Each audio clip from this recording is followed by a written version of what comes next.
So I'm giving you a tour of one of the laundry rooms on the Carnival Radiance. It's tiny. This is midship, and you can purchase your laundry detergent. You just swipe your sell and sign card here, and you get Snuggle, All, or Surf.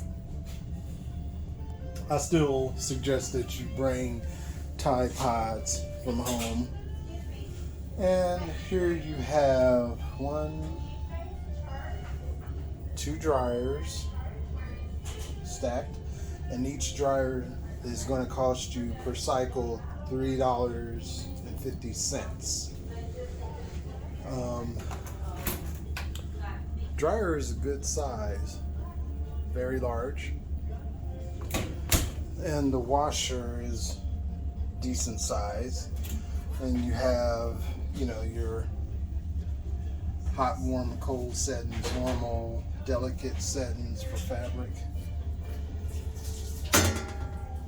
So they have 2 washers, 3 washers, and 6 dryers, and a little sink right there to guest pre-rinse and wash your items before you throw them in a washer.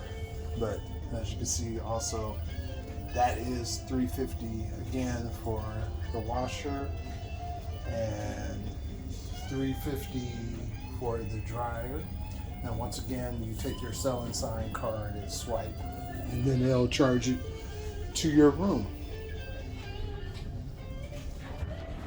So this is on the 6th floor.